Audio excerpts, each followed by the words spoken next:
JS. Aujourd'hui, on reçoit Mme Rosselle Aurore Bouchard, historienne qui vient tout juste de publier son 77e ouvrage, La vérité derrière le faux débat. Alors aujourd'hui, ce sera l'occasion pour elle de présenter son livre, mais aussi de parler un peu de ce qui nous touche ici au Canada et au Québec par rapport au registre des armes à feu. Aussi de revenir un peu sur les événements, la fusillade la semaine passée qu'on a vue du côté de Las Vegas. Alors, je vous laisse la parole, Mme Bouchard. Peut-être une petite présentation de votre livre de 7 à 10 minutes pour nous présenter tout ça. Alors, bonjour à tous. Bonjour le doyen, M. Tremblay. C'est toujours un bonheur. On espère de vous voir encore longtemps. Bonjour Patricia, bonjour mesdames. Si nous avons demandé à venir présenter le fruit de mon travail sur les armes à feu, c'est pour une raison très, très simple. L'an passé, à partir du mois de décembre 2015, Philippe Couillard, premier ministre du Québec, annonçait son programme qui avait un projet de loi sur le registre des armes à feu. Le projet de loi était déjà écrit. C'est M. Coiteux, ministre de la Sécurité publique, qui a reçu le dossier. Et ils se sont aperçus qu'il y avait une bonne contestation populaire venant des régions ressources. Pas de Montréal, évidemment. Des régions ressources. Alors, comme la contestation grondait de plus en plus, M. Couillard a fait un détournement en instituant une commission parlementaire susceptible d'aller chercher les avis des gens qui avaient quelque chose et des organisations qui avaient quelque chose à dire sur le sujet. Alors moi, en ma qualité d'historienne militaire, vous savez que les premiers travaux que j'ai publiés il y a plus de 40 ans, c'est sur les armes à feu, sur l'histoire des armes à feu au Canada, que j'ai fait pendant plusieurs années une recherche sur le secteur. Je suis même devenu, selon le Smithsonian Institute, une des 10 personnalités qui a le plus fait avancer l'histoire des armes à feu à travers le monde, surtout à travers la francophonie.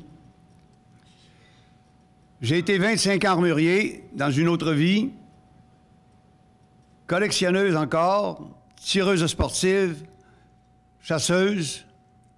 J'ai été présidente fondatrice du club de tir Le Faucon, qui est le club de tir le plus ancien au Saguenay-Lac-Saint-Jean et celui qui a le plus de membres.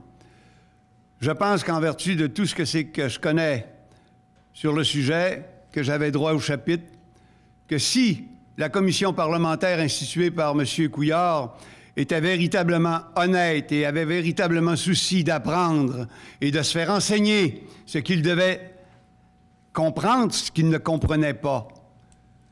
Je pense que j'avais la voix au chapitre et qu'on se devait non seulement de me faire une petite place, mais de m'inviter, de faire l'impossible pour m'inviter. Malgré que je sois sans grandes ressources financières, puisque je suis sur ma pension de vieillesse et le minimum de revenus garanti, j'ai investi 1 000 $ dans un mémoire, sans me soucier du fait qu'on m'avait déjà refusé. Vous vous rappelez, l'an passé, je suis venu vous présenter le mémoire en vue de la commission parlementaire. Or, le gouvernement de Philippe Couillard, M. Coiteux, n'ont pas voulu m'inviter à aller déposer mon mémoire. Par contre, ils ont invité 33 groupes. Des 33 groupes qui ont été invités, 27 étaient ceux qui proposaient le registre des armes à feu. Comme démarche complètement pourrie d'un gouvernement qui est supposé de gérer une démocratie saine, on ne peut pas avoir mieux. Le projet de loi était écrit en décembre 2015. Ils nous ont dit, nous allons écouter la population, nous allons l'adoucir s'il se faut. Or, non seulement ils n'ont pas adouci le projet de loi, ils l'ont durci. Évidemment, quand on écoute uniquement ceux qu'on veut entendre, on en arrive à un tel résultat. Vous avez vu exactement le même protocole, le même processus avec la commission sur pas les accommodements raisonnables, mais sur le racisme systémique. Quand, dans le temps de Duplessis, on voyait ça, on pactait l'Assemblée. Ben, quand on pacte une commission parlementaire, quand on pacte une commission censée faire appel à la démocratie pour trouver les meilleures avenues possibles d'administrer cette démocratie-là, on ne mérite plus de gérer un pays ni une province. Évidemment, on a voulu me fermer. On a voulu m'interdire de donner mon point de vue, alors que je pense que mon point de vue, dans le cadre de notre pays, des activités culturelles, de notre histoire, du patrimoine, et dans le cas aussi du fait que je sois une historienne engagée, je pense qu'on n'avait pas le droit de ne pas m'inviter. Alors, qu'est-ce que j'ai fait? N'étant pas capable d'accepter un tel déni de démocratie, refusant d'avoir été piétiné par le gouvernement libéral de Philippe Couillard au niveau de la commission parlementaire, je suis allé plus loin. J'ai revu tous les dossiers qui ont été déposés à la commission parlementaire. C'est facile parce qu'ils sont déposés dans l'Internet. Et j'ai regardé les mensonges récurrents qu'il revenait de la part des représentants des corps policiers, de la part de Police se souvient, qui, depuis 28 ans, utilise le drame qui est arrivé à Polytechnique pour se faire du capital politique, récupéré par le mouvement féministe qui, à chaque 6 décembre, c'est un événement rêvé pour elle d'aller chercher du capital politique. Et des mensonges aussi odieux que ceux perpétrés sans cesse par l'Association de la prévention du suicide, qui ose venir nous dire, alors que tous les scientifiques du monde, depuis un siècle et demi, ont démontré que le suicide, ce n'est pas les objets qui sont la cause des suicides, que le suicide a un déterminant principal, il est social. Le suicide, c'est un choix de société que nous faisons par le biais de nos gouvernements. Et le suicide, c'est un indicateur de la bonne santé d'une société, c'est un indicateur du bonheur de la société, c'est un indicateur des politiques bonnes ou mauvaises d'un gouvernement. Quand une courbe de suicide monte sans arrêt, quand on en est rendu à une épidémie de suicide, c'est parce que c'est créé par des mauvaises politiques gouvernementales, c'est le fruit d'une mauvaise répartition de la richesse collective, des mauvaises politiques sociales, mauvais système de santé. Nous y sommes. Comment se fait-il que le suicide est beaucoup plus fort dans une communauté amérindienne, comme on va retrouver à Lac-Simon ou au nord du Québec, plutôt qu'à Westmount? Vous avez la réponse. Plus on est pauvre, plus on est malheureux, puis plus on meurt. Ça, Charles Côté l'avait très bien démontré dans ses livres sur la désintégration des régions. Alors, étant donné qu'on m'avait empêché d'aller dire ce que j'avais à dire, je suis allé à fond de train, j'ai repris les grands thèmes par ceux qui ont voulu avoir véritablement la loi 64, et je me suis aperçu que le mensonge d'État était encore beaucoup plus approfondi. Que ce soit au niveau de la police, que ce soit au niveau... moi, Police se souvient, là, ça devient à un moment donné, il faut que ça arrête, là. Il faut que ça arrête parce que les armes à feu, contrairement à ce que c'est qu'on nous dit, une de Police se souvient qui est venue nous dire que les armes à feu ne font pas partie de notre histoire. Écoutez, j'ai repris ça, c'est tellement grotesque. Je suis allé dans le premier recensement de la Nouvelle-France en 1681, premier recensement nominatif. Nous sommes en 1681, nous allons dans maison en maison, dans toute la Nouvelle-France, il y a plus qu'une arme à feu par maison. Dans la basse ville de Québec, il y a 2 armes à feu par maison. Bien sûr que les raisons sont évidentes. La chasse de subsistance, la protection parce qu'on est dans des zones de non-droit, parce qu'aussi il y a les invasions des Iroquois, parce qu'aussi il y a les volontés des Britanniques et des colonies du Sud de venir conquérir le Canada. Et évidemment, nous avons des armes à feu. Mais la différence que nous avons avec les Américains, c'est que nos comportements par rapport aux armes à feu sont extrêmement civilisés. Nous avons un ADN au niveau de la violence qui est complètement différent. C'est ce que j'essaye de démontrer dans mon livre.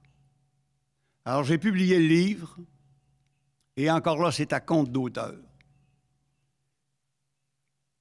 Et j'ai voulu soumettre le fruit de mes découvertes, de mes apprentissages, à un plus large public qui soit. Parce que, vous savez, l'abbé Jean-Philippe Blackburn me disait, archiviste de l'évêché, un jour, parce que je me battais contre l'université qui dit n'importe quoi des fois en histoire, bon, vont chercher des subventions. Il me disait, tu sais, Russell, là, t'apprends rien qu'une petite vérité pour démonter une montagne de gros mensonges. En ce sens-là, Gobel disait, rappelez de Gobel, hein, notoriété, plus le mensonge est gros, plus il va être cru. Ben, c'est exactement ce qui se produit au niveau de la question des armes à feu. Alors, on fait un appliqué de la société américaine. À la minute qu'il arrive un drame aux États-Unis, c'est appliqué sur notre société. On mousse la peur auprès des citoyens et on justifie l'injustifiable. Alors, vous avez le volume. Le livre est pratiquement épuisé déjà. Je ne vous dis pas que j'en ai fait 2000 exemplaires, mais j'en ai fait plusieurs centaines d'exemplaires. Ça s'est envolé comme des petits pains chauds parce qu'il y a énormément de gens qui craignent pour leur liberté fondamentale, pour le droit à l'accès aux armes à feu. Et ils voient aussi, parce que je l'avais prévu, ils voient que le gouvernement libéral de Justin Trudeau est en train, a mis dans son carnet de la présente session parlementaire 2 projets de loi minimum là, sur les armes à feu. Premier projet qui contrôle les vendeurs. Deuxième volet qui vont venir limiter l'accès aux armes à feu encore et multiplier les contraintes pour avoir droit à avoir notre arme à feu légalement. Alors, si vous avez des questions, en autant que je sois capable de y répondre, je n'ai pas réponse à toutes, mais je pense que je vais pouvoir au moins vous enseigner sur ma démarche, sur ce que j'ai découvert, puis aussi sur des questions qui sont peut-être de l'heure, même si ça sort du champ d'observation de mon volume. Tantôt, mademoiselle m'avait parlé de Las Vegas. Évidemment, c'est très difficile d'échapper à un tel feu. Et il y en a d'autres aussi que je pourrais vous soulever. Alors on peut peut-être commencer avec M. Bertrand Tremblay. Je vous voyais, je voyais il semblait y avoir une question. Vous avez toujours des bonnes questions.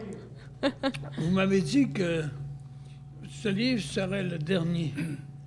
Vous en avez publié combien jusqu'à maintenant, Russell? J'ai arrêté de compter à 70, M. Tremblay, mais d'après moi, tout dépend de quelle manière on voit un livre. Selon l'ISBN et la loi du droit d'auteur, un livre, c'est en haut de 56 pages. Alors, en haut de 56 pages, d'après moi, je dépasse le 80, là. Et si vous voulez arrêter d'écrire, c'est sûrement pas parce qu'il y a des choses c'est-à-dire que votre puits de savoir est épuisé. C'est gentil ce que vous me dites. Non, c'est pas ça. J'ai tellement des belles choses. Mais moi, ce que j'aime dans le livre, c'est la sculpture, c'est que je travaille, c'est tout moi qui fais le montage. J'aime les parfums des encres. Écoutez, les auteurs, Carole Néron a publié un livre, des livres, et ici, ce que ça veut dire. Il y a une magie dans le livre. Et vous savez, j'ai fait le mémoire. Vous donner un exemple, et vous pouvez en parler. Je l'ai mis sur Internet. Personne ne l'a lu. Je l'ai mis dans mon livre. Tout le monde l'a lu. Vous voyez la différence? On atteint. Comment se fait-il que les gens ne lisent pas les journaux, pratiquement pas les journaux numériques, comme Journal de Québec dans l'Internet? On lit les journaux papier. Ça ne mourra pas. Ça ne mourra pas, mais ça ne veut pas dire que c'est rentable. Avant, j'avais 2000 lecteurs. Quand je faisais un livre et que j'investissais, que j'allais emprunter à la caisse pour imprimer mon livre, j'avais 2000 lecteurs. Aujourd'hui, j'en ai 200, 250. Alors, j'en fais 50 de plus au cas où. Ça paye à peine l'édition. Je vous rappelle que je suis sur le minimum de revenus garanti. J'ai fait ma vie à écrire en marge des grandes institutions parce que je voulais écrire, être moi-même. Je ne voulais pas écrire ce qu'un éditeur voulait que je sois. Alors, j'ai fait une œuvre là-dessus, mais ça m'a coûté la prospérité financière. Il faut que je tienne ça en ligne de compte. Je continuerai à écrire des livres. Écoutez, je peux écrire toutes sortes de sottises, toutes sortes de bêtises. Il n'y a aucun champ qui m'est interdit, moi. Je suis un être libre. Mais j'ai l'impression de ne plus avoir cette capacité financière-là et de rejoindre de moins en moins de gens parce que ma clientèle se meurt. Les jeunes ne viennent pas à mes lancements et j'ai constaté que les jeunes ne lisaient pas de livres, sont plus capables de se concentrer sur un livre. J'ai fait des livres, je vous ai fait un livre de 532 pages, vous êtes en train de passer à travers et vous êtes d'un âge vénérable.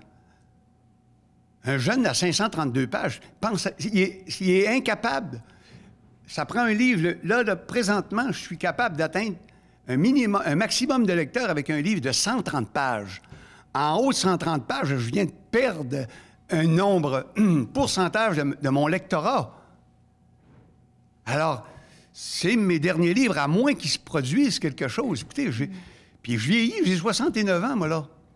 Mais je veux continuer d'écrire. C'est ma vie, écrire. Je peux écrire n'importe quoi. J'ai une capacité, j'ai acquis une capacité d'écriture phénoménale. Je dois le dire, vous me posez la question. Mais il faut que ça serve à bien des bonnes choses. Il faut que mon temps soit productif pour ma communauté.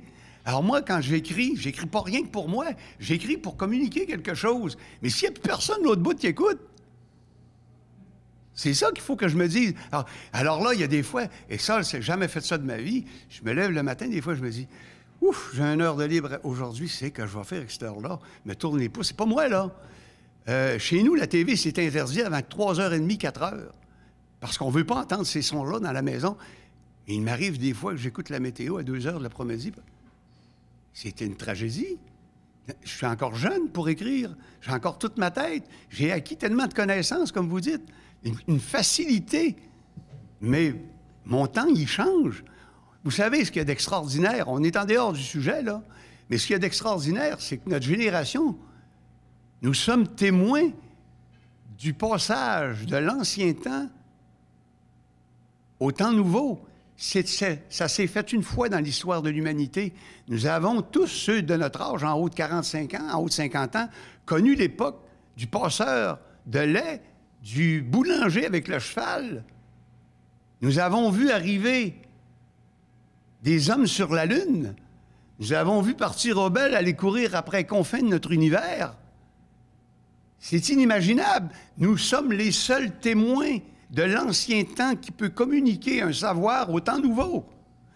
Il n'y a personne d'autre qui pourront avoir cet énorme privilège-là, cet unique privilège-là, d'être de la génération qui a eu un pied dans l'ère des chevaux, qui a passé dans la locomotive à vapeur et qui est rendu avec des moyens de communication inimaginables. Et j'en suis consciente de tout ce temps de passage-là. J'ai tout fait ce qu'il fallait pour témoigner. J'ai même fait des miniatures conformes. Vous avez vu mon exposition. Pour communiquer ce savoir, je me disais, le jeune n'est plus capable d'embarquer dedans. Parfait, je vais lui donner des objets pour lui apprendre son histoire. Mais ça a un temps, ces choses-là. Je suis désarmé devant notre époque là, qui arrive. Moi, comme vous, le gros temps de ma production, il est passé. Comment rentabiliser ça pour que notre collectivité en profite? Je ne le sais pas. Regardez, nous avons la représentante de la Société historique qui est ici, une jeune qui va faire persuader un très bon travail. Vous avez travaillé depuis 20 ans dans la Société historique du Saguenay et vous savez qu'il y a une mutation qui est en train de se produire. Les jeunes ne vont plus chercher, comme moi j'ai fait des années, chercher, prendre des documents, puis les retranscrire avec une loupe. Les jeunes, ils font plus ça. Qu'est-ce qu'ils font, les jeunes? J'en parlais avec la directrice de la Société historique l'autre jour. Ils téléphonent, mais plusieurs journalistes jeunes font ça aussi. Ils téléphonent, puis après ça, ils vont d'Internet. Puis ce qui n'est pas au bout du téléphone puis d'Internet, ça n'existe plus. C'est une tragédie pour la mémoire, une tragédie pour la vérité historique, parce que vous savez très bien, M. Tremblay, que les documents qui sont dans l'Internet sont altérables. Il suffit de quelqu'un qui s'y connaisse pour aller changer les données. Et on sait très bien, quand on fait de la recherche, essayez donc de trouver des articles de journaux au-delà de 2007-2006. Trouverez pas, ça disparaît. L'Internet n'est pas un support qui pérennise l'information, et d'autant plus, c'est pas un support sûr pour la vérité. On retrouve ça uniquement sur le papier, le microfilm, le microfiche. Mais les jeunes n'y vont pas. Alors, il y a une génération qui va avoir un blackout total. La génération pas que j'ai mis au monde, que ceux que nous avons mis au monde sont en train de mettre au monde. Total blackout. un temps va arriver où une autre génération après eux vont arriver, ils vont dire « Oups, il nous manque quelque chose. Il y a un blanc. » Alors là, on va commencer à essayer de retrouver les traces de notre histoire. Qu'est-ce qu'on va retrouver? Si on n'a pas soutenu la Société historique, terminé, on va les avoir débattus parce qu'on s'imagine que tout numériser, c'est la panacée à tous nos problèmes. Et si je n'ai pas fait ces livres-là, où va être la mémoire, le temps de passage que nous avions, que je viens de vous vanter les mérites, il n'y a plus personne qui va l'avoir, ce temps de passage-là. Et nous donnons quelque chose d'extraordinaire. Nous donnons un héritage. Vous, M. Tremblay, vous, M. Laflamme, Carole Néron que je vois, ceux de mon âge. Nous donnons un témoignage fondamental pour le temps qui s'en vient. C'est dans cette conscience-là que j'ai pris le temps d'écrire mes choses. Quand j'écris, il faut y revenir sur les armes à feu. Moi, ma première arme à feu, j'avais 13 ans. 13 ans. Nous partions un groupe de gamins, 10, 12, 15. On montait à la décharge municipale de Chicoutimi-Nord avec nos petites carabines sur le dos, et on montait le boulevard et on allait tirer des rats. Puis des fois, on allait à la chasse aux lièvres. Et un jour, des fois, pouvait arriver un policier, parce qu'il n'y avait rien qu'un char de police à Chicoutimi-Nord. Et là, il nous disait, « Vous allez, petits gars, là? Ben, on va tirer des rats à dompe. Prenez attention, soyez prudents, là. » On continuait. Aujourd'hui, si un jeune faisait ça, vous voyez arriver 20 chars de police, ils sortent tous avec le gun, ils ont tout hâte. Il y en a toujours un dans le tas qui a hâte d'en tirer un. Il y en a toujours un dans le tas qui a hâte d'en tirer un. Et là, le jeune ou la personne est mis en prison, déjà coupable avant d'avoir passé devant le juge, perdu son nom, et ainsi de suite. Les libertés, il y a une érosion des libertés fondamentales depuis notre jeune temps. Ce n'est pas possible. Moi, quand j'achetais des armes à feu avant que Pierre Elliott Trudeau nous fasse une loi en 1975 sur les armes à feu, où il fallait avoir un premier permis pour avoir des armes à feu, on entrait chez Marchand Frères, on allait chez Bernard, on allait partout où il y avait des armes à feu, il y en avait Canadian Tire, si Canadian Tire existait, chez Sears, il y en avait, chez Gagnon Frères, j'en achetais là. On partait avec notre arme à feu. Il n'y en avait pas de méfaits. Il y avait un respect de la société. Quand est-ce que vous avez vu au Saguenay-Lac-Saint-Jean une attaque avec les armes à feu? Même encore aujourd'hui, c'est extrêmement rare, mais on a appris à faire peur à notre population, à lui dire qu'elle était menacée et que seul l'ordre de la police peut la protéger, ce qui est un mensonge honteux. Le jour où il y aura une police par maison pour protéger chaque citoyen, vous serez dans la pire des dictatures. Et c'est vers ça qu'on s'en va, et c'est ça que je dénonce, parce qu'on nous fait des mensonges. Vous avez des questions sur mon livre, allez-y, le temps court, puis je voudrais pas le perdre, ce temps-là. J'ai des choses à dire. Oui, M. Laflamme. Pas sur ton livre, mais je voudrais savoir une chose, Mme Boirard. Rarement, pour ma part, je vous ai rarement entendu sur les réseaux provinciaux, sur des opinions quelconques, sur des dossiers quelconques. Jamais on attend qu'ils vous en appellent pour avoir des commentaires quelconques. Bravo pour votre question, monsieur. Monsieur Laflamme, vous êtes encore vert intellectuellement, et je loue cela. L'an passé, je suis venu ici. J'ai fait, selon ce que me dit M. Bertrand Tremblay à plusieurs reprises, ce que j'essaye pas de faire. J'essaye pas de performer quand je passe devant vous autres. J'essaye de vous communiquer mon amour de la vérité, mon amour de la liberté, mon amour de la communication. M. Tremblay me dit, « Russell, c'était une des plus grandes performances de l'histoire du cercle de presse. » Est-ce que c'est vrai, M. Tremblay? On a passé pendant un mois sur toutes les ondes des belles questions des journalistes. On a essayé pendant un mois à publier rien que le compte-rendu de ce qui s'était dit ici dans un journal à l'extérieur du Saguenay-Lac-Saint-Jean. On n'a pas été capable. Depuis un mois, puis j'espère que le Journal de Québec, le Journal de Montréal, le Devoir vont m'écouter. J'essaie de proposer mon livre gratuitement à des journalistes du Journal de Montréal. J'en ai proposé à d'autres. Pas un m'a répondu. Entre autres, Richard Martineau. 3 fois, j'y ai écrit, « Monsieur Martineau, je vous l'offre mon livre. Ça va vous permettre d'apprendre des choses parce que je vois que, manifestement, vous êtes déconnecté de la réalité parce que vous avez une vision montréaliste de ce que c'est que les armes à feu. Dans une grande ville, bien sûr, les problèmes ne sont pas les mêmes que dans une région périphérique où la chasse fait partie des coutumes de la culture. » Pas une réponse. Par contre, le mois d'avant, je lui ai écrit 2 fois pour le féliciter pour 2 textes qui m'avaient rejoint. 2 fois, j'ai reçu immédiatement « Merci, Madame Bouchard, vous faites ma journée. » Il ne m'a pas répondu les 3 fois que j'y ai écrit. Or, et ça va jusqu'à la semaine passée, là. Alors, on n'est pas capable de pénétrer. On n'est pas capable de dépasser. Lundi, jour d'action de grâce chez les Canadiens, le Journal de Montréal, à ma grande stupéfaction, publie 4 pages sur les armes à feu. Hein? Je me dis, mais qu'est-ce que c'est ça? 4 pages, je regarde. Hey, hein? Hey, brillant. Je regarde le nom du monsieur. Jean-Charles Antoine, expert des armes à feu. Ça, ici. Qu'est-ce que ce bonhomme-là? Je regarde dans le livre de Didier Combeau, qui est un historien français qui a fait une grande étude sur l'histoire du Second Amendement aux États-Unis, qui est dans ma référence d'ailleurs. Je regarde dans... Il n'est pas dedans. Pourtant, alors là, je me mets sur Internet, et là, je me dis, il faut que je connaisse ce monsieur-là. Comment ça se fait qu'il y a eu une telle présence? Puis c'est dévastateur pour nous. Alors, je lis. Docteur en géopolitique de l'Institut français de géopolitique de l'Université de Paris 8. Même université que M. Combeau. Et ces gens-là ne se parlent pas. Pourtant, l'autre est historien. Donc, lui, il n'est pas soumis à la politique, il est soumis à la vérité des faits, l'historien. Fondateur de la société CITOL d'audit, vous savez ce que ça veut dire, hein? Sécuritaire pour les communes.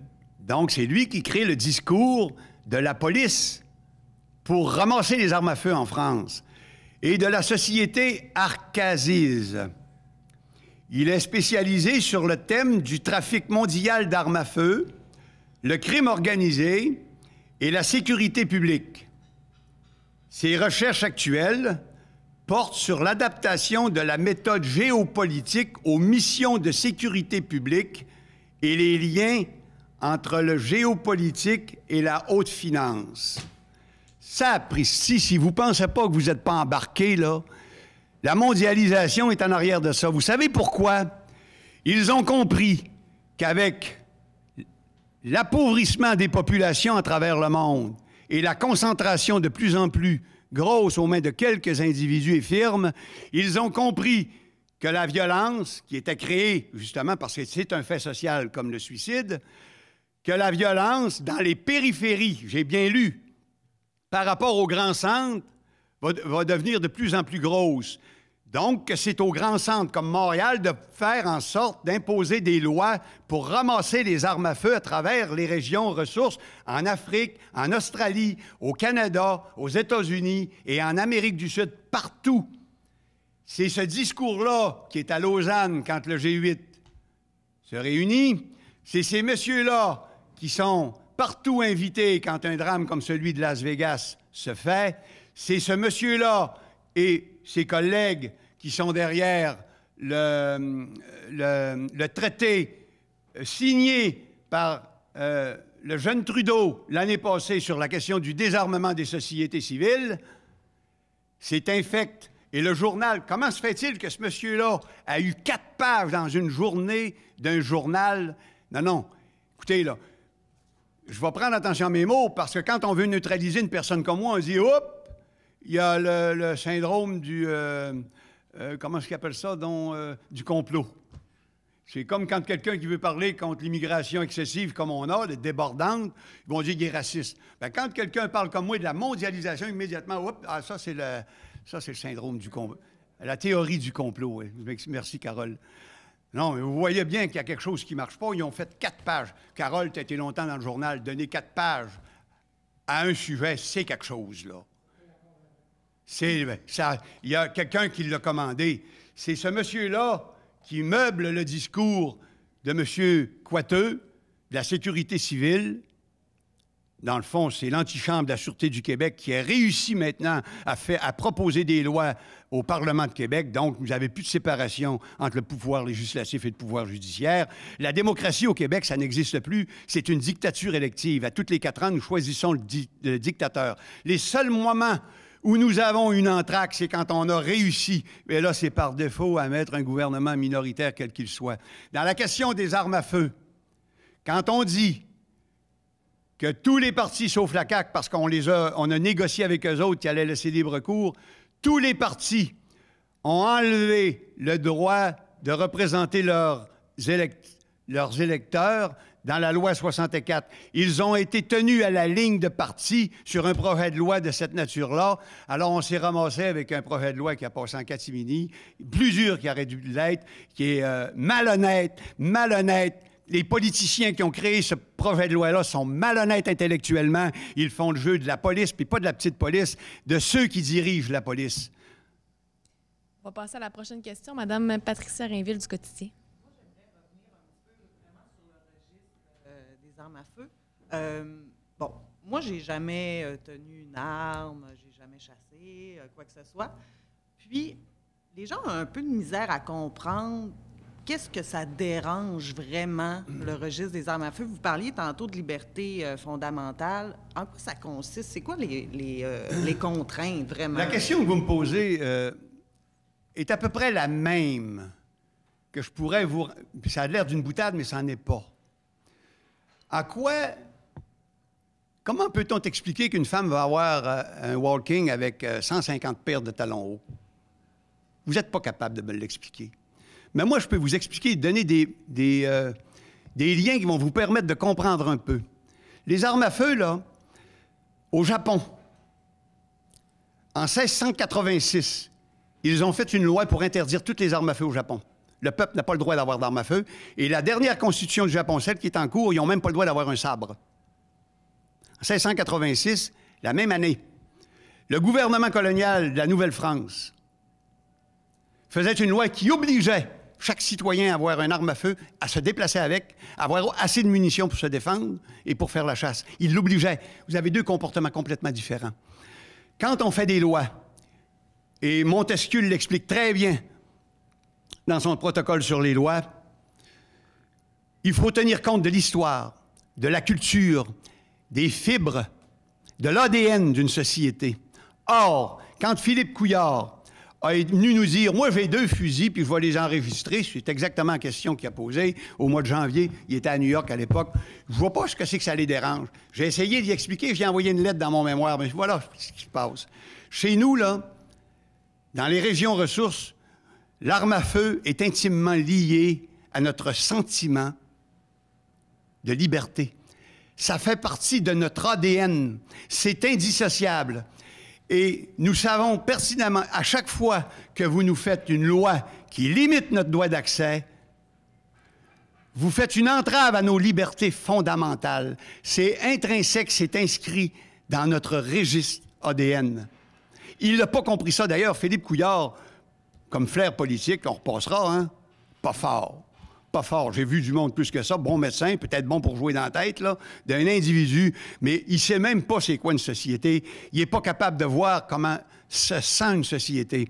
Alors, ce qu'il y a d'odieux là-dedans, c'est qu'ils ont utilisé le poids démographique et le poids de représentation des députés de la grande région du Grand Montréal, qui correspond à peu près à 55 du Québec, pour imposer aux régions ressources une loi totalement infecte et inique en ce qui nous concerne, une loi qui nous brime dans nos libertés, dans notre sentiment de liberté, puis une loi qui vise à venir récupérer nos armes à feu d'ici peu.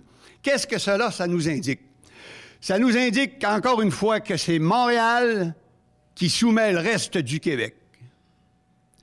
Ça nous indique que Montréal, qui a été peuplé depuis les 20 dernières années par des immigrants, ça nous indique que les immigrants ont un poids de plus en plus puissant sur l'édifice parlementaire. Ça veut dire que de moins en moins les peuples fondateurs qui sont associés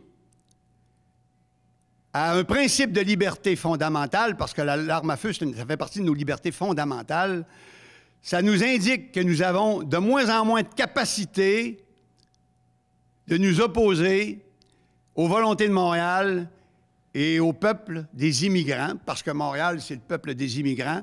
Et ça nous indique, et je l'explique dans mon livre, dans ce projet de loi-là, dans son exécution, dans sa matérialisation, nous avons là le résultat. Nous avons là, ça n'existe plus au Québec, les 2 solitudes. Nous avons là maintenant 2 peuples. le peuple des immigrants et les peuples fondateurs. Alors, et nous allons perdre, parce qu'au point de vue de la croissance démographique, d'abord, les frontières ne tiennent plus, on voit rentrer ça à la colle, ça n'arrête pas. Pas parce qu'ils n'en parlent plus que ça ne rentre pas, là. Et ces gens-là qui arrivent ici, les madames font entre 4 et 8 enfants, puis eux autres, l'avortement, oubliez ça, là. Puis oubliez l'hystérectomie, puis oubliez la vasectomie pour les messieurs, là. Eux autres sont là, c'est des machines à production. Les nôtres, c'est 1,6. Les femmes qui produisent des enfants, qui sont capables de materner et qui sont dans cette énergie-là, on produit 1,6. Encore 20 ans, et nous sommes totalement minoritaires par rapport au peuple des immigrants, et il ne nous restera plus rien. Alors, il faut voir plus loin que la simple loi. J'aimerais vous parler d'une autre chose aussi, si vous me permettez, parce que je sais que le temps court. Vous vous rappelez quand le premier ministre Harper est allé dire « Nous, les armes à feu, ma femme, vont vécu dans des campagnes et c'est important pour la défense. » Il y a eu un tollé de protestation de la part des journalistes du Québec, incroyable. C'était la démonisation de Harper et de sa femme.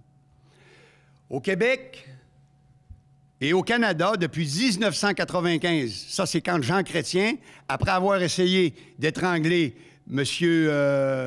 lors d'une manifestation comme Bill Clinett, on le voit, là, j'ai mis sa photo, là, un vrai fou de lui, le premier ministre. Là. Un mois après, il passe le projet de loi. Là-dessus, par l'article 28 de la loi de 1995, il enlève le droit et la capacité d'enregistrer une arme à feu, autorisation restreinte, pour protection de la vie à domicile. Ça ne s'était jamais fait de toute l'histoire du Canada. Qu'est-ce que ça veut dire, ça? Ça veut dire que tu n'enlèves pas le droit seulement de t'acheter un revolver pour cette raison-là, parce que tu peux en acheter un pour d'autres raisons, collection ou tir à la cible. Ça veut dire qu'il t'enlève le principe et la capacité de te défendre si tu te fais agresser dans ta maison. Or, l'article 7 de la Constitution, de la Charte des droits, l'article 7 de la Charte des droits, la Charte canadienne de libertés et des droits de la personne, dit textuellement « Chacun a droit à la vie, à la liberté, à la sécurité de sa personne.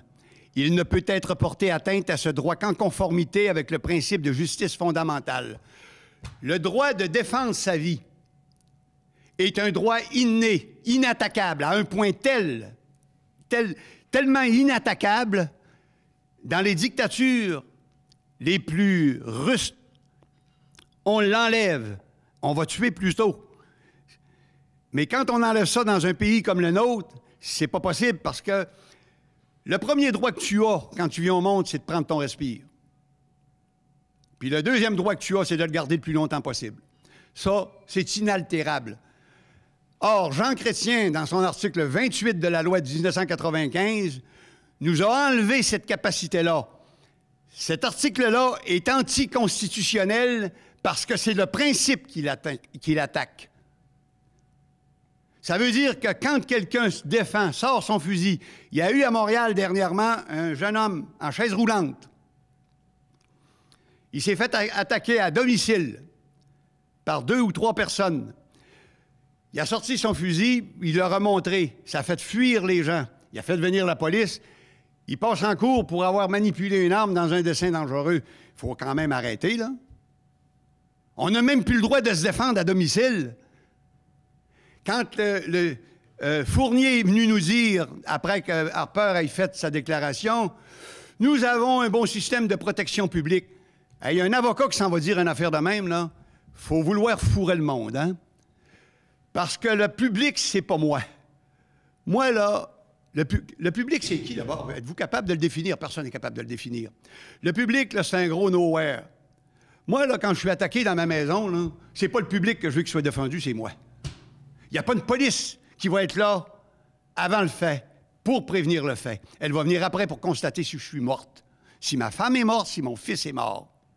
Alors, Le droit de défendre sa vie, on ne peut pas enlever ça. La loi de 1995, elle est anticonstitutionnelle, mais comme nous sommes une gang de moutons, nous en réclamons. C'est tellement grave à matin. Oh, pas celui-là, tiens, on va en prendre un autre. Ce matin, il y a un journaliste. Ah! Il y a un journaliste. Il faut que je vous le montre, là. Il y a un journaliste, ce matin, là, dans le Journal de Québec encore, M. Godreau. C'est-tu Godreau? Il faut que je la trouve. Mais même si je ne la trouve pas, au moins je vais vous en parler. Il dit que, dans le Journal de Montréal, le lendemain d'avoir publié 4 textes, il s'en vient nous dire dans son article, au Québec, fort heureusement, et au Canada, on ne parle plus du droit d'avoir une arme à feu pour défendre sa vie à domicile. Il prend ça comme une avancée, lui-là. Une amélioration de notre société. C'est complètement fou, c'est complètement irresponsable qu'un journaliste ait été écrit ça. Mais quand on voit que dans les 4 pages qui ont suivi, on comprend que le journal est en mission. Et qu'est-ce que vous voulez que je fasse? J'ai fait un livre. Mon livre, il ne sortira pas du... Oh, j'en ai vendu pas mal à l'extérieur grâce à l'Internet. Alors là, j'en ai vendu plusieurs dizaines. Mais je n'irai pas plus loin parce que le Journal de Québec n'a pas voulu m'entendre. Le Devoir, oubliez ça, là, c'est à la petite gauche. Et après ça, qu'est-ce qui nous reste? Si vous avez d'autres questions. Monsieur Carole Néron. Oui. On pourrait peut-être revenir un petit peu du côté historique. Vous en parlez dans... Je n'ai pas lu le livre encore, mais vous en parlez dans la Piste des larmes. Il y a un grand pan, j'ai l'impression qu'il y a un grand pan de notre histoire qui a été occulté, Dieu sait pour quelle raison, on ne sait pas, là. L'influence des Canadiens français, qu'on appelait à l'époque des Québécois, dans la conquête de l'Ouest américain. Vous en faites allusion beaucoup à la Piste des larmes. C'est des belles questions, j'aime ça. Et je suis en train de dire l'histoire du Far West, on en parlait tout à l'heure. Et c'est surprenant, j'apprends à mon âge, vénérable, comme on disait tout à l'heure, qu'il y a beaucoup de Québécois, Canadiens français, qui ont joué un rôle déterminant dans la conquête de l'Ouest, même aussi à travers la baie du Son, l'Ouest canadien, l'Ouest américain. Comment expliquer que ça s'est complètement passé inaperçu dans nos livres d'histoire, qu'on ne l'enseigne pas à nos jeunes aujourd'hui? Et en plus, quand on parle des Canadiens français dans l'Ouest américain, avec le film Le Revenant, vous avez vu à quel point ils ont été infects, les Américains, pour nous ridiculiser. Que ce soit John Jacob Astor, qui avait une compagnie de fourrure à Astoria, ils ne font appel qu'aux Canadiens français. D'abord, ils sont tous métis, contrairement au comportement des Anglo-Saxons, Américains, Espagnols. Eux autres, l'homme de couleur, l'Indien, le Noir, ce sont des êtres impurs. On ne peut pas les marier parce que c'est un geste d'abord illégal et c'est un petit peu comme si on mariait une bête. Il faut les détruire. C'est dans toutes les colonies anglo-saxonnes. Ils sont allés en Australie, ils ont fait la même chose. Ils sont allés en Afrique, ils ont fait la même chose. Aux Indes, ils ont fait la même chose. C'est détruire l'Autochtone. Les Français, qui sont arrivés ici dès le début du 16e siècle, eux autres ont eu un principe complètement différent. C'est pour ça que les Français sont les plus grands conquérants du monde. Les Français, contrairement aux Anglo-Saxons, le principe, c'est que chez les Anglo-Saxons, nous adaptons le monde à notre besoin. Les Français, c'est nous nous adaptons au monde. Nous faisons peuple avec ceux que nous colonisons. Quand ils sont arrivés en Nouvelle-France, les Français, ils l'ont fait en Inde, ils l'ont fait à Madagascar, mais en Nouvelle-France, c'est encore plus probant, là, parce que là, on a un microcosme extraordinaire. C'est que le principe fondamental à partir de 1633, avec Samuel de Champlain qui rencontre Capitanal, nous allons marier vos femmes et nous allons faire un peuple. Alors, ce principe-là a valu jusqu'en 1760, jusqu'à la conquête. Mais même si la conquête a eu lieu en 1760, traité après ça, 1763, qui faisait de l'Amérique du Nord britannique, ça faisait un siècle et demi que les Canadiens français, les Métis, qu'on appelait les Créoles canadiens, parce que les Créoles canadiens, c'est les Métis du Saint-Laurent. Alors, ça faisait un siècle et demi qu'ils étaient déjà dans l'Ouest, en Californie, dans ce qui va devenir l'Arizona, même jusqu'au Mexique. Nous étions partout. Suffit de lire les Canadiens dans l'Ouest. un livre qui a été fait à la fin du 19e siècle pour voir à quel point nous sommes présents partout. Les Américains, Parkman va le préciser, si les Français n'avaient pas, les Canadiens n'avaient pas été là, on n'aurait jamais été capable d'aller au-delà de Mississippi.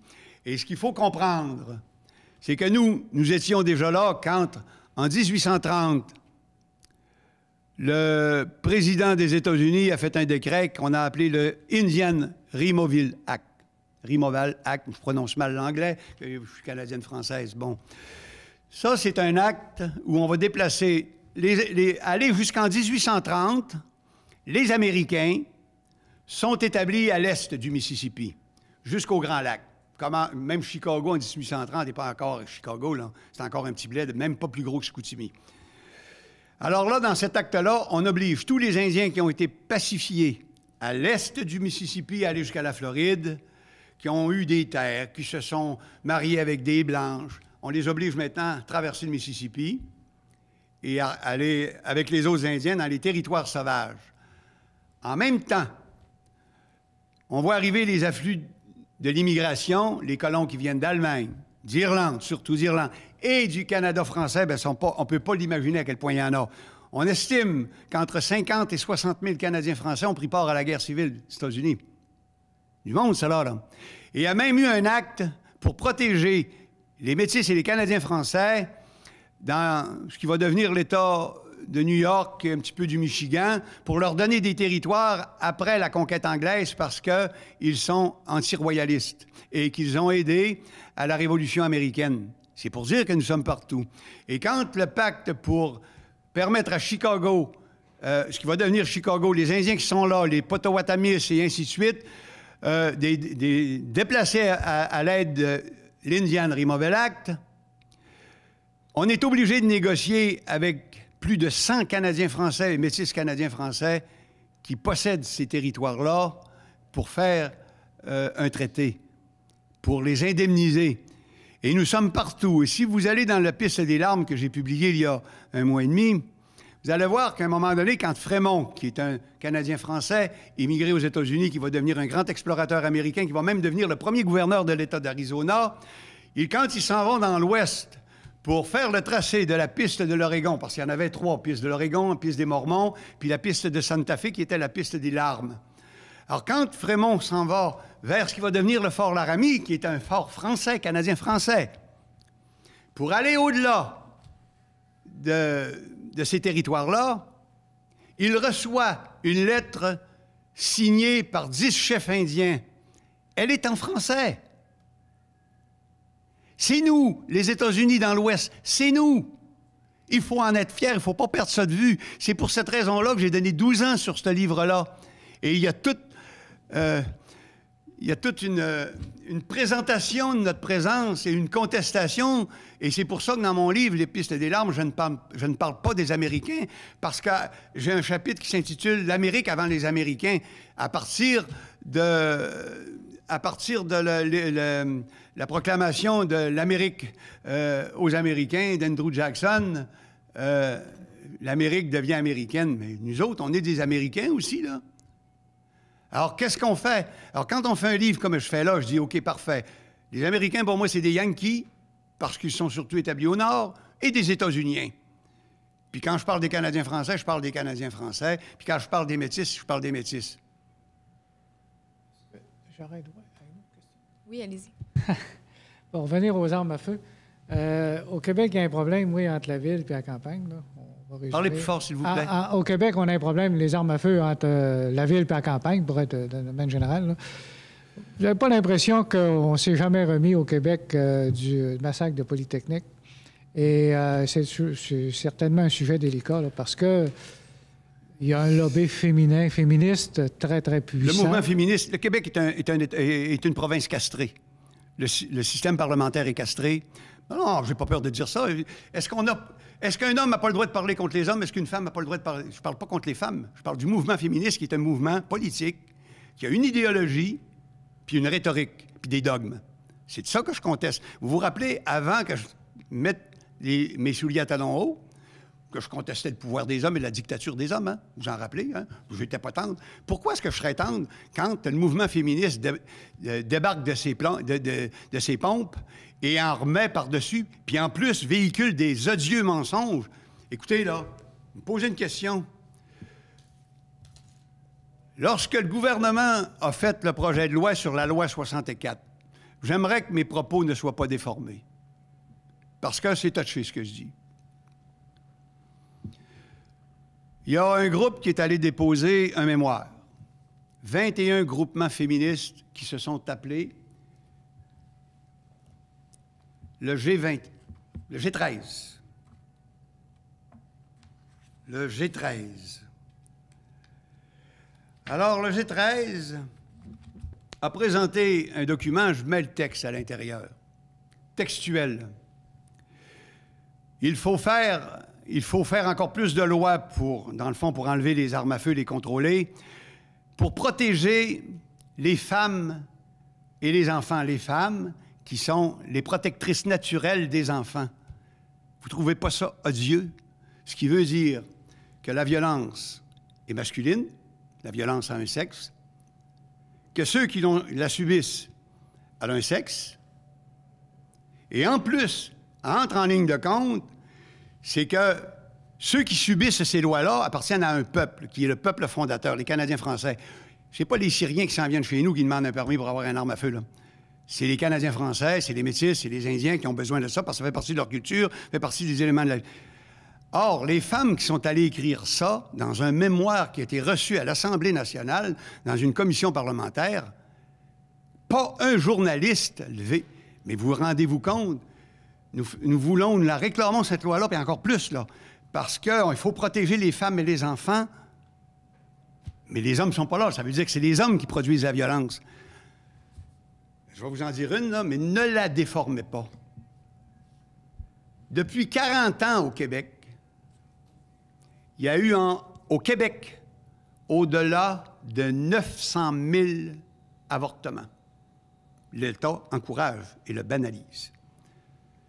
Moi, si j'étais un petit enfant, dans le sein de ma mère, j'aurais peut-être plus lieu de m'inquiéter de ma mère que de mon père. Hein? Alors, quand on vient nous dire une énormité comme ça, quand on vient donner un sexe à la violence, quand on vient donner...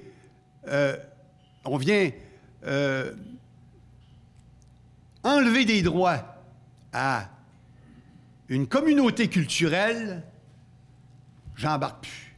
Je dénonce ça, mais au Québec, ce n'est pas possible. Alors, ce que je viens de dire là, ils vont dire, là, si c'est pris à Montréal, là, ils vont dire anti-féministe, contre les femmes, contre l'avortement. C'est pas ça que je dis pas en tout. Je donne une statistique. Plus de 900 000 avortements au Québec. Et au Canada, il y a 1300, au Canada, 1300 en moyenne, gestes, soit des blessures ou des morts faites par arme à feu. 1300. On aurait peut-être le temps pour une dernière question. Non, je continue. Ah oui, allez-y. Là-dessus, une seconde. On ne nous dit pas là-dessus que les chiffres des blessures, décès par balle créés par les tirs des policiers en service sont dedans. On ne nous le dit pas. Et ces chiffres-là sont sans cesse croissants. En l'espace de 10 ans, par rapport aux 10 autres dernières années, ils ont cru de 75 %. Le Québec, présentement, les décès par balle et les blessures faites par policiers est plus gros par 100 000 habitants que dans les États du nord-est des États-Unis. Puis c'est les propriétaires d'armes à feu ordinaires, Statistique Canada n'enregistre pas les blessures et les décès par balle faits par les policiers. Non. Écoutez, il faut quand même le voir. Il y a un coup fourré à quelque part, puis il vient d'Ottawa, puis il vient de Québec, puis il vient de nos gouvernements et de nos parlements. Puis moi, je mets au défi n'importe quel journaliste de ce pays-là de venir me dire que j'ai tort. Oui, M. Tremblay. Je ne voudrais pas terminer le cercle avant d'entendre sur la campagne électorale actuelle, où on va quand même élire un nouveau maire ou une nouvelle mairesse. Et tu as tellement étudié la situation régionale, l'économie régionale, le pays trahi, etc., etc. Est-ce que nous avons réussi, après 15 ans, de faire véritablement une véritable ville unifiée avec les 7 premiers les partenaires de la fusion? Bon. Et deuxièmement, que devrait faire le nouveau conseil ou le futur conseil pour donner l'espoir de l'avenir à notre jeune génération? Bon. Je vous demanderai une réponse rapide. Il reste 3 OK. minutes. Mais on pourra continuer après. Oui. C'est que, d'abord, moi, je remercie le conseil municipal du maire Tremblay. Il n'a pas fait que des mauvaises choses, comme on tente de le dire dans la presse. Moi, si j'avais à donner 2 grandes réalisations au maire Tremblay, c'est d'abord d'avoir récupéré les centrales hydroélectriques de la rivière Chicoutimi. C'est un fait unique au Québec. C'est extraordinaire. Notre compte de taxes, ça a allégé notre compte de taxes. C'est un fait. Le deuxième élément très, très important qu'il a fait, à mon avis, ça a été la construction du quai d'escale. Ils ont mis 40, 45 millions, 50 millions, je ne sais pas. Mais c'était extrêmement important que ce soit fait et ça l'a été très bien fait. Là-dessus, je donne ma fleur dans les grandes réalisations du maire Tremblay, de Promotion Saguenay, qu'on en pense qu'on en voudra. Parmi les pires affaires que le maire a faites, par contre, la perte du nom de Chicoutimi a été la plus grande erreur politique des 50 dernières années. Non pas des 20 dernières années. C'est inimaginable ce que nous avons perdu comme manière de reluire à l'international. Il va falloir que ça leur revienne, mais c'est pas notre génération qui va le faire parce qu'il y a encore trop de velléité. Pour ce qui est maintenant pour la jeunesse, je vais vous dire plutôt d'autres choses. Si j'avais un programme électoral à proposer, le premier ITERM que je ferais, parce que là, je suis retraité, presque, et puis je commence à essayer de voir si j'ai un petit peu de sous pour me rendre au foyer de vieux. J'avais construit une maison, j'avais dit, ma maison va valoir 250 000 $, ça va me donner de quoi payer dans un de ces mouroirs-là qu'on nous construit depuis à peu près 15 ans. Bon, et tout ça. Or, je m'aperçois que l'étalement urbain a miné mon patrimoine, a miné mon compte en banque à venir. Et si j'avais une demande à faire au prochain conseil municipal, attardez-vous immédiatement à l'étalement urbain, arrêtez-moi ça, vous nous faites du mal, vous nous faites tort, vous brisez l'environnement, c'est totalement inutile parce que dans 20 ans d'ici, les mouroirs que vous avez permis de construire vont être à démolir. Merci beaucoup, Mme Bouchard. C'est tout le temps qu'on avait. Merci à tous d'avoir été présents.